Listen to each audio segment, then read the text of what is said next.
तो गाइस आज हम पतंग उड़ा रहे हैं छत पे लक्की की। ये लक्की भाई है, पतंग लेके आ रहा है। अभी वो उड़ाएंगे, बहुत सारी पतंग उड़ रही है ऊपर।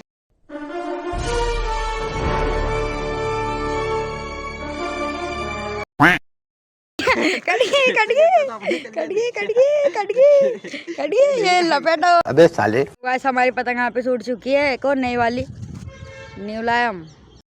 म्यूजिक।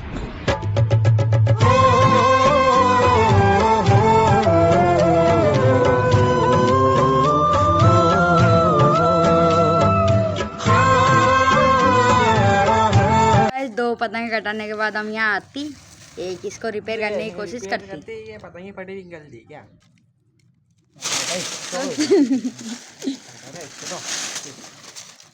नहीं पतंग बनाई है अखबार की। अगली वीडियो में कौन सी उड़ाती है बताती? ये बताओ। बताओ। ब्लैक हार्ट कमेंट करो, इसको करनी है तो इसको वाइट। ओके तो गाइस मिलते हैं नेक्स्ट व्लॉग में। Tata bye bye. Take care.